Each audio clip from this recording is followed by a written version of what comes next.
Praise lord. హల్లెలూయా. మన ప్రభువును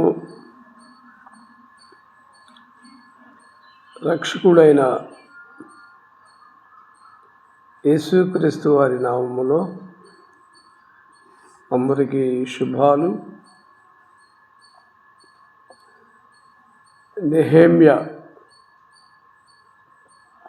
నెహెమ్యా యొక్క చర్యలు. చెర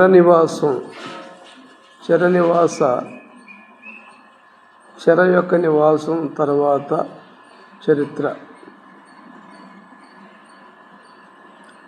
ఇశ్రాయేలు ప్రజలు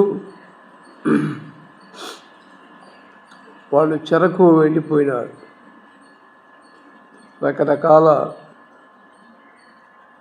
రకరకాల చెర జీవితాన్ని ఇశ్రాయేలీలు అనుభవించినారు. ఈజిప్ట్ యొక్క చెరకు వెళ్ళిపోయినారు. అలాగనే బబులోను యొక్క చెరకు వెళ్ళిపోయినారు. కాబట్టి చెర నివాస తరువాత చరిత్ర నెహెమ్యా గ్రంథంలో మనం చూస్తున్నాం.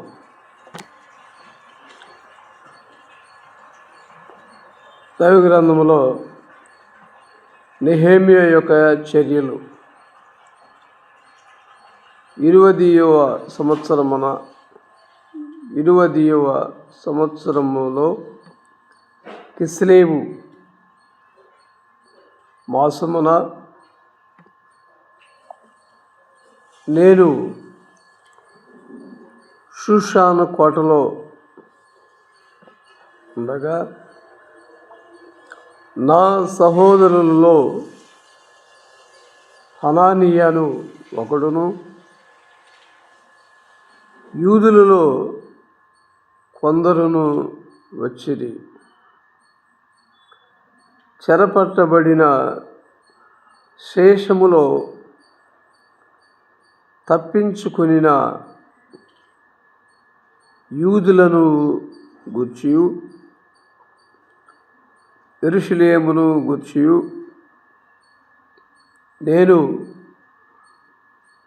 వారిని అడుగగా వారు చెరపట్టబడిన వారిలో శేషించిన వారు ఆ దేశములో బహుగా శ్రమను నిందను పొందుచున్నారు. మరియు యెరూషలేము యొక్క ప్రాకారము పడద్రోయబడినది, దాని గుమ్మములు అగ్ని చేత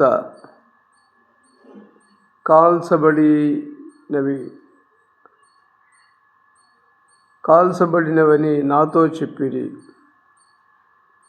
ఈ మాటలు వినినప్పుడు నేను కూర్చుండి కొన్ని ఏడ్చి, నేను వినినప్పుడు యెరూషలేము యొక్క గుమ్మములు,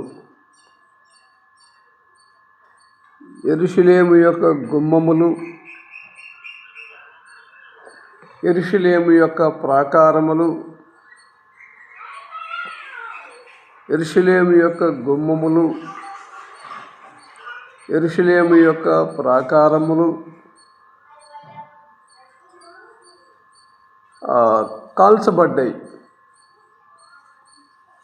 యెరూషలేము యొక్క గుమ్మములు కాల్చబడ్డాయి.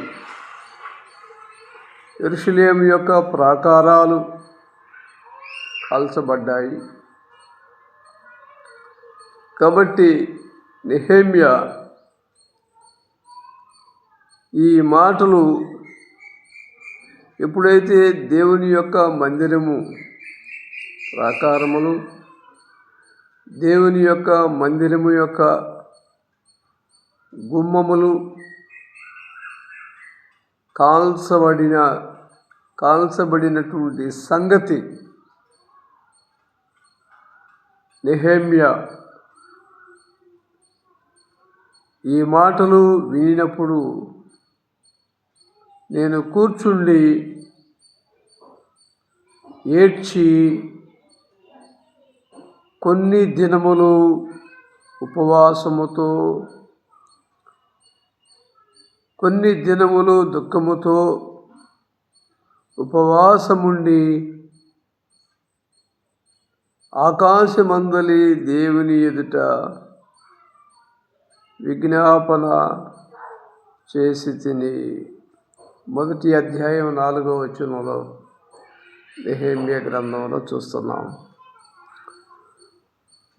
1వ అధ్యాయము 4వ వచనంలో ఎప్పుడైతే దేవుని మందిరము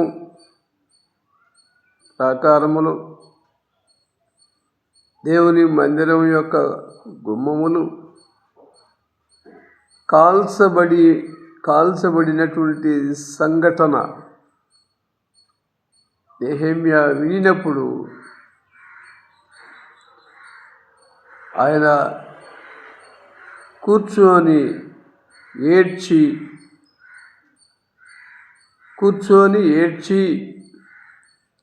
కొన్ని దినములు దుఃఖముతో ఉపవాసముండి ఆకాశమందలి దేవుని ఎదుట విజ్ఞాపన చేయుటకు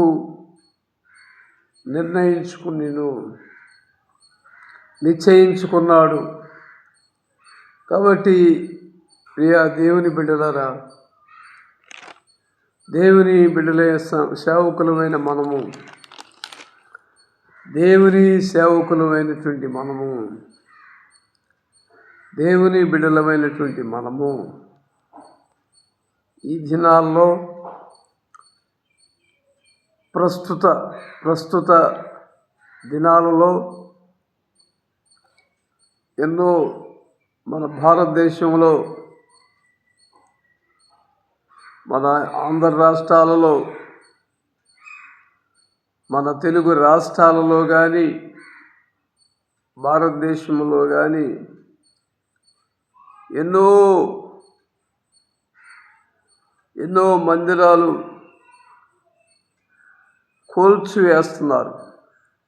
కూల్చివేయబడుతూ ఉన్నాయి.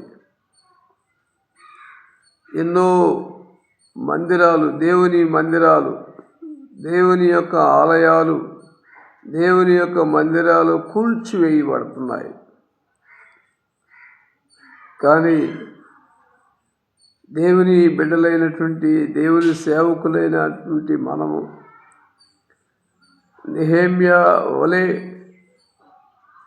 నెహెమ్యా లాంటి ఆ పట్టుదల, అలాంటి పట్టుదలతో, అలాంటి యొక్క దీక్షతో, అలాంటి యొక్క ప్రార్థనలు మనం చేస్తున్నామా? దేవుని మందిరాలు ఎన్నో పడగొట్టబడుతూ ఉన్నాయి. దేవుని మందిరాలు ఎన్నో కూలిపోతూ ఉన్నాయి. దేవుని సేవకులమైన మనము ఆ మందిరాల పట్ల, కూలిపోతున్న మందిరాల పట్ల, కాలిపోతున్నటువంటి మందిరాల పట్ల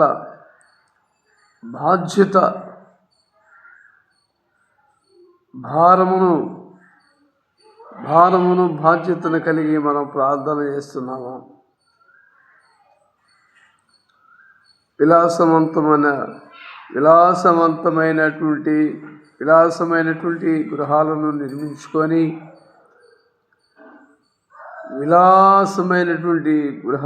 నిర్మించుకొని, సుఖవంతమైనటువంటి జీవితాలను, సుఖమైనటువంటి జీవితాలను జీవిస్తూ ఉన్నాం. కానీ ఎన్నో మందిరాలు, ఎన్నో చర్చీలు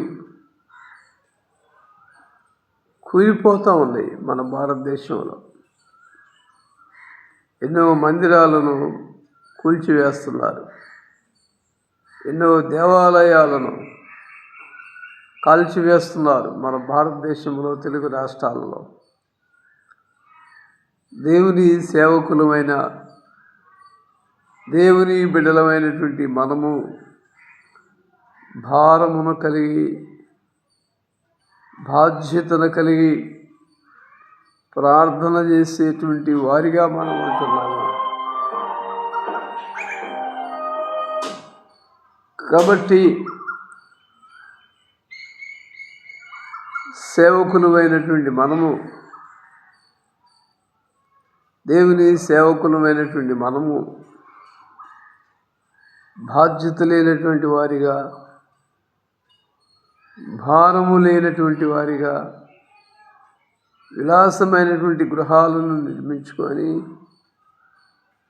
సుఖవంతమైనటువంటి జీవితాన్ని జీవిస్తున్నటువంటి సేవకులు ఈనాడు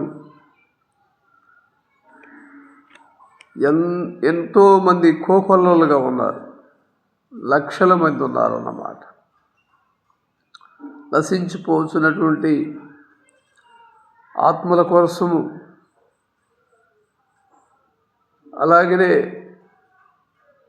మరి ఉత్తర భారతదేశంలో దేవుని మందిరాల మీద, దేవుని బిడ్డల మీద ఎన్నో అరాచకాలు జరుగుతూ ఉన్నాయి. మణిపూర్ లాంటి, మిజోరాము, హిమాలయ ఇలాంటి ప్రాంతాలలో దేవుని యొక్క మందిరాలు, దేవుని బిడ్డలను నగ్నంగా వారిని బజారులో తిప్పుతున్నారు. దేవుని మందిరాలను పడగొడుతూ ఉన్నారు. దేవుని బిడ్డలు హింసించబడుతున్నారు. దేవుని బిడ్డలు శ్రమ పెట్టబడుతూ ఉన్నారు. దేవుని సేవకులుగా, దైవ సేవకులుగా బాధ్యతను మనం, భారాన్ని కలిగి ప్రార్థన చేస్తున్నామా? దైవ గ్రంథంలో మనం చూస్తూ ఉన్నాం. 5వ వచనంలో, నెహెమ్యా గ్రంథం 1వ అధ్యాయం 5వ వచనంలో, ఎట్లనగా ఆకాశమందున్న దేవా యెహోవా, భయంకరుడువైన గొప్ప దేవా, నిన్ను ప్రేమించి నీ ఆజ్ఞలను అనుసరించి నడుచు వారిని కటాక్షించి వారితో నిబంధనను స్థిరపరచువాడా, నీ చెవి యొగ్గి నీ నేత్రములు తెరచి నీ సన్నిధిని దివారాత్రము నీ దాసులైన ఇశ్రాయేలీల పక్షముగా నేను చేయు ప్రార్థన ఆలకించుము అని నెహెమ్యా ప్రార్థన చేసినాడు. ఇశ్రాయేలీల పక్షముగా నేను చేయిస్తున్నటువంటి ప్రార్థన ఆలకించమని నెహెమ్యా ప్రార్థన చేసినాడు. దేవుని బిడ్డలారా, ఈనాడు మనము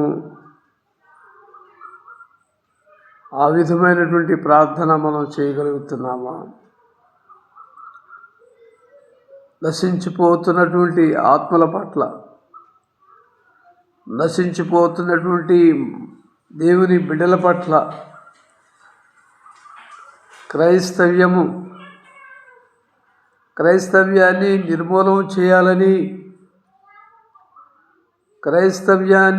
నిర్మూలన చేయాలని, క్రైస్తవ్యాన్ని భారతదేశంలో తరివేయాలని, భారతదేశం నుండి క్రైస్తవ్యాన్ని తరమాలని, క్రైస్తవ్యం అనేది లేకుండా నిర్మూలన చేయాలని ఈ భారతదేశంలో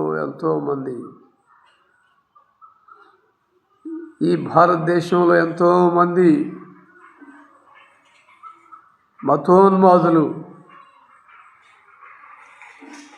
చేస్తున్నటువంటి ప్రయత్నాలను దేవుని సేవకులుగా మనం, దేవుని బిడ్డలుగా వారి ఆలోచనలు, వారి అభిప్రాయాలను మనము వాటిని తిప్పికొట్టే విధంగా ప్రార్థన చేయాలి. దేవుని సన్నిధిలో మనం ప్రార్థన చేయాల్సినటువంటి బాధ్యత మన మీద ఉన్నది. దైవ సన్నిధిలో ప్రార్థన చేయాల్సినటువంటి దైవ సన్నిధిలో ప్రార్థన చేయాల్సినటువంటి బాధ్యత దైవ సేవకుల మీద ఉన్నది. కానీ ఈనాడు మనం చూస్తుంటే ఎంతోమంది కార్పొరేట్ పాస్టర్స్ విలాసవంతమైనటువంటి జీవితం, విశాలమైనటువంటి జీవితం, బాధ్యత లేనటువంటి జీవితం, భారము లేనటువంటి జీవితం, క్రైస్తవ్యం పట్ల బాధ్యత లేనటువంటి వారిగా, క్రైస్తవ్యం పట్ల భారము లేనటువంటి వారిగా వాళ్ళ కుటుంబాలు విలాసవంతమైనటువంటి జీవితాన్ని జీవిస్తూ ఉన్నారు. కార్పొరేట్ పాస్టర్లు ఎంతోమంది ఉత్తర భారతదేశంలో దైవ సేవకులు ఎన్నో శ్రమలు అనుభవిస్తున్నారు. దైవజనులైనటువంటి వారు ఎన్నో శ్రమలు, ఎన్నో నిందలు, ఎన్నో అవమానాలు, ఎన్నో అరాచకాలు అనుభవిస్తున్నారు దేవుని పనిలో వాళ్ళు. కానీ బడా పాస్టర్స్, కార్పొరేట్ పాస్టర్స్ డబ్బులను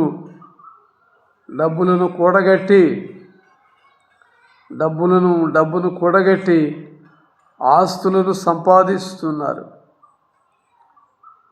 ఆస్తులను సంపాదించి బినామీల పేరుతో కోట్ల రూపాయలు సంపాదిస్తూ ఉన్నారు.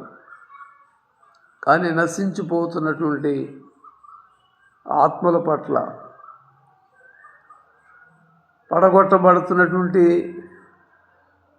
పడిపోతున్నటువంటి దేవాలయం పట్ల, కాలిపోతున్నటువంటి మందిరాల పట్ల బాధ్యత లేనటువంటి పాస్టర్స్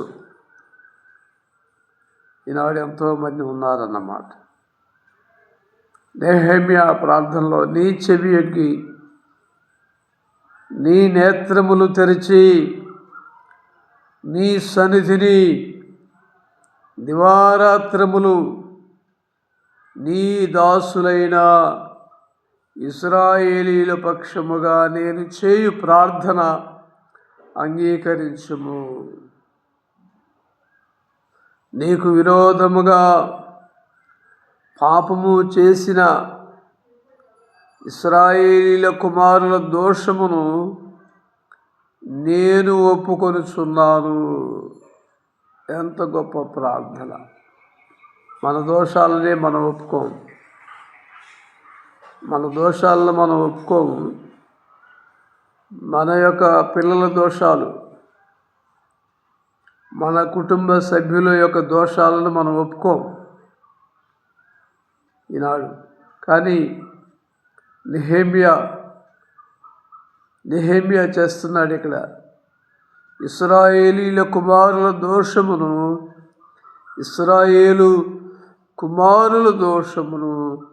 నేను ఒప్పుకొనుచున్నాను.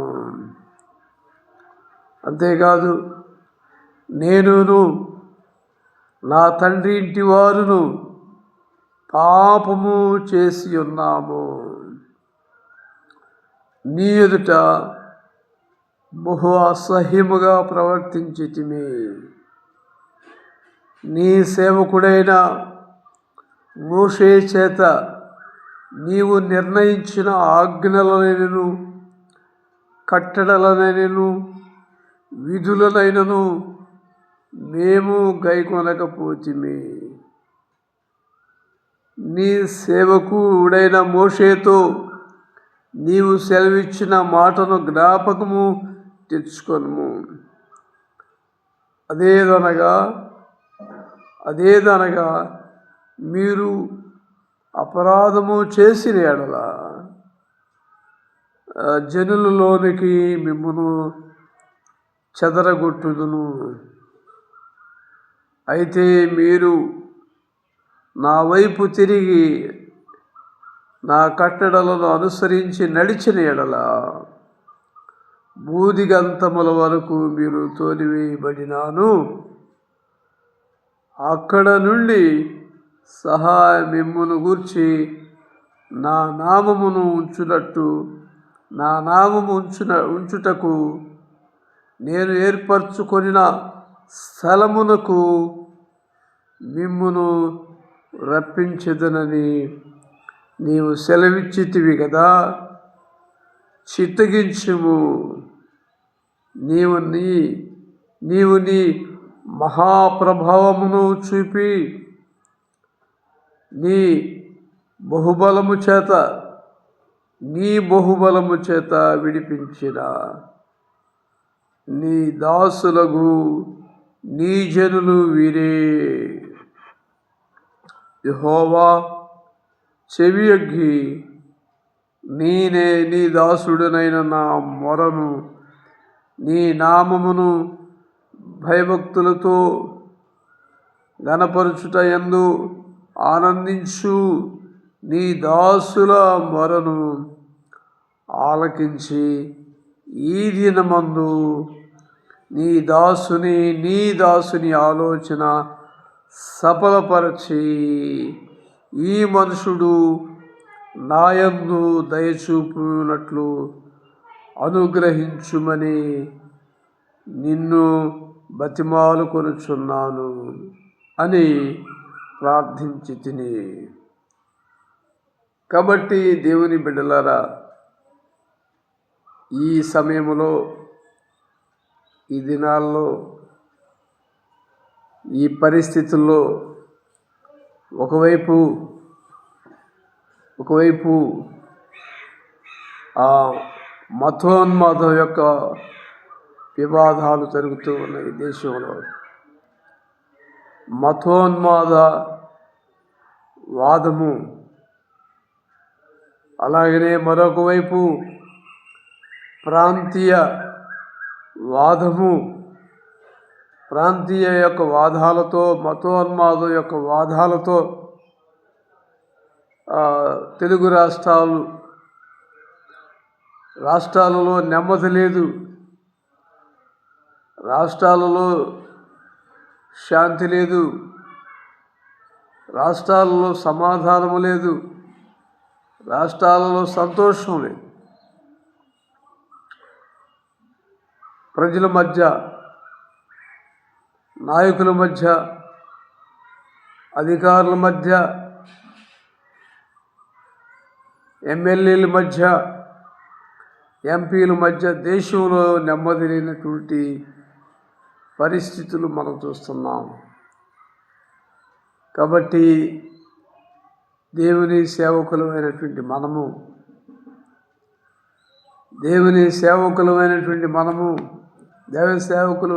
మనము దేశం కొరకు ప్రార్థన చేసేటువంటి వారిగా మనం ఉండాలి. మన భారతదేశం కొరకు, భారతదేశంలో నశించిపోతున్నటువంటి ఆత్మల కొరకు ప్రార్థన చేయాలి. అలాగనే ఈ భారతదేశంలో అందరూ కూడా ఐక్యత కోసం ప్రార్థన చేయాలి. భారతదేశంలో ఉన్నటువంటి అందరూ కూడా ఐక్యత కోసం మనం ప్రార్థన చేయాలి దేవుని బిడ్డలారా. కాబట్టి నశించిపోతున్నటువంటి ఆత్మల కోసం, పడిపోతున్నటువంటి మందిరాలు, కాలిపోతున్నటువంటి గుమ్మాలు, వీటన్నిటిని బట్టి మనం ప్రార్థన చేయాలి. తిమోతికి రాసినటువంటి పత్రికలో మనం చూస్తుంటే, తిమోతికి రాసినటువంటి పత్రికలో పౌలు, అపోస్తుడైనటువంటి పౌలు తిమోతికి రాసినటువంటి పత్రికలో మనం చూస్తూ ఉన్నాం. మనం తిమోతికి రాసినటువంటి 2వ పత్రికలో కనుక మనం చూసినట్లయితే, 2వ పత్రిక దైవ గ్రంథంలో మనం చూస్తుంటే అక్కడ ఆ పత్రికల్లో ఒక మాట రాస్తాడన్నమాట. అన్నిటికంటే సుఖముగా బ్రతుకు నిమిత్తము. తిమోతికి రాసిన మొదటి పత్రికలో 2వ అధ్యాయంలో మనము సంపూర్ణ భక్తియు మాన్యతయు కలిగి నెమ్మదిగాను సుఖముగాను బ్రతుకు నిమిత్తము అన్నిటికంటే ముఖ్యముగా మనుషులందరి కొరకును, రాజుల కొరకును, అధికారుల కొరకును విజ్ఞాపనములను ప్రార్థనలను యోచనలను కృతజ్ఞతాస్తుతులను చేయవలెనని హెచ్చరించుచున్నాను అని. ఇది మంచిదియు మన రక్షకుడగు దేవుని దృష్టికి అనుకూలమైనది ఉన్నది. కాబట్టి దేవుని బిడ్డలైనటువంటి మనము మన భారతదేశం కోసం, మన ఆంధ్ర రాష్ట్రాల కోసం, తెలుగు రాష్ట్రాల కోసం ప్రార్థన చేయవలసినటువంటి బాధ్యత మన మీద ఉన్నది. దైవ సేవకునిగా, దైవదాసునిగా ఈ మాటలు మీ అందరికీ తెలియజేస్తూ నా మాటలు ముగిస్తూ ఉన్నాను. సమస్త జ్ఞానానికి మించినటువంటి యొక్క దేవుని యొక్క సమాధానము యేసుక్రీస్తు వలన మీ తలంపులకి, హృదయానికి కావలి ఉండునుగాక. ఆమేన్. పరిశుద్ధుడు అయిన మా ప్రభువా, నీకు స్తోత్రాలు. మా భారతదేశం కొరకు ప్రార్థన చేస్తున్నాం ప్రభువా. భారతదేశంలో ఉత్తర భారతదేశంలో మణిపూరు, నాయన మిజోరాము, అలాంటిది ఎన్నో రాష్ట్రాలలో క్రైస్తవ్యము ప్రభువా, క్రైస్తవ్యాన్ని నిర్మూలన చేయాలని, క్రైస్తవ్యాన్ని లేకుండా చేయాలని నాయన మరి మతోన్మాదులు ఎన్నో ప్రయత్నాలు చేస్తూ ఉన్నారు ప్రభువా. కాబట్టి వాళ్ళని మీరు మార్చండి ప్రభు. మతోన్మాదాన్ని ప్రభువా మీరు మార్చివేయండి ప్రభు. క్రైస్తవ్యం అనేది ఒక మతం కాదు, ఒక మంచి మార్గము అని వారికి తెలియచేయండి ప్రభువా. భారతదేశం కొరకు ప్రార్థన చేస్తున్నాం. భారతదేశపు యొక్క ప్రధానమంత్రి కోసం, భారతదేశంలో ఉన్నటువంటి 29 రాష్ట్రాల కొరకు ప్రార్థన చేస్తున్నాం. మతోన్మాదాన్ని అణిచివేయండి ప్రభువా. మానవత్వాన్ని పెంచమని వేడుకుంటున్నాను. క్రైస్తవ్యాన్ని విస్తరింప చేయండి ప్రభువా. తండ్రి, ఈ ప్రార్థనలో మీరు ఆలకిస్తున్నారని నమ్ముచు మా ప్రార్థనల వైపు మీ కనుదృష్టి ఉంచమని, మా ప్రార్థనలు మీరు ఆలకిస్తున్నారని నమ్ముచు ఈ మనవులను మా ప్రభువును రక్షకుడైన యేసుక్రీస్తు వారి పరిశుద్ధ నామములో ప్రార్థన చేసి విశ్వాసముతో వేడుకుంటూ ఉన్నాం తండ్రి. ఆమేన్, ఆమేన్. అందరికీ వందనాలు. దేవుడు మిమ్మల్ని అందరినీ ఆశీర్వదించి దీవించునుగాక.